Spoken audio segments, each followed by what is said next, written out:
To mention some other former Zags currently here in Boise. There are 3 teammates that played together in the early 90s before the Zags ever made a single big dance. Today, Evan Klosky caught up with the former teammates and turned close friends. All right, so Gonzaga's in Boise, and obviously with Gonzaga in Boise, we have some former Zags in the picture, and we're also meeting with some Zags we haven't seen in a while.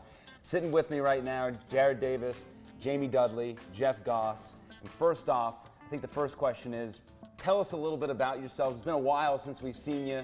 We're probably strangers to most of the Spokane people now. Hair's a little grayer, belly's a little bigger. It's been great watching these guys and having these two and their families in Boise now. It's been really fun. Go back a little bit to the playing days. Your teams back then had a little bit of success there towards the end of your guys' careers. Yeah, I think you're selling us short, Evan, just kidding.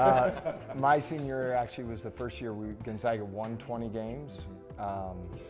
And then Jeff, his senior year, went to the NIT first postseason tournament. So, you know, Mark was with us from the beginning. Actually, Jeff and I were red shirts. Mark was our red shirt coach. So, you know, he started with the program with us. We were the first guys when he came. I mean, I graduated with Marcy Few. So, you know, I think that is probably unique to Mark. He's had so many players run through the program over so many years, but we were really the first group of guys.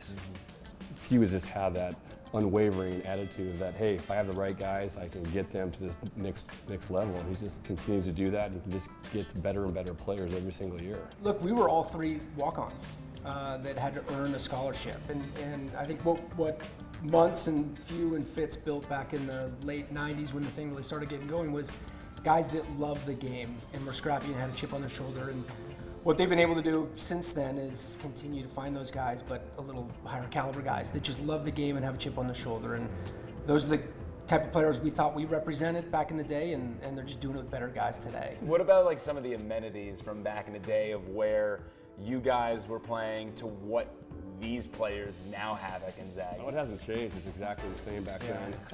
I don't think Yeah, exactly. I don't think they got Arby's coupons like we did on the weekends. Or pizza pipeline coupons. Yeah.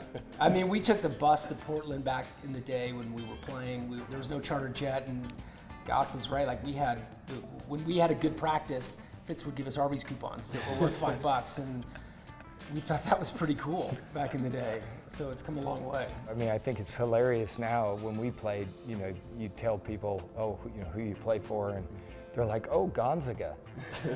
Now, you know, you tell someone you played at Gonzaga, it's like you played at Duke. I think we get quite an uplift being able to say we played at Gonzaga.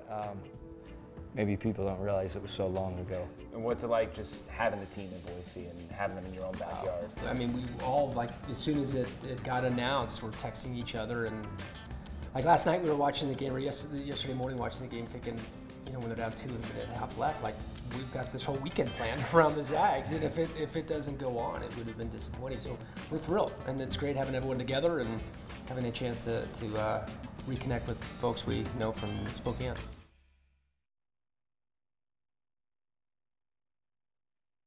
Yeah, how cool is that? Amazing to see how far the program has come the last 26 or so years, and great to see the connection they still feel for the Zags. And I'm sure they'd love to see a 4th straight Sweet 16. Incredible the run the program has been on. In order to do that, of course, they got to get through the Buckeyes of Ohio State tomorrow. Send it back.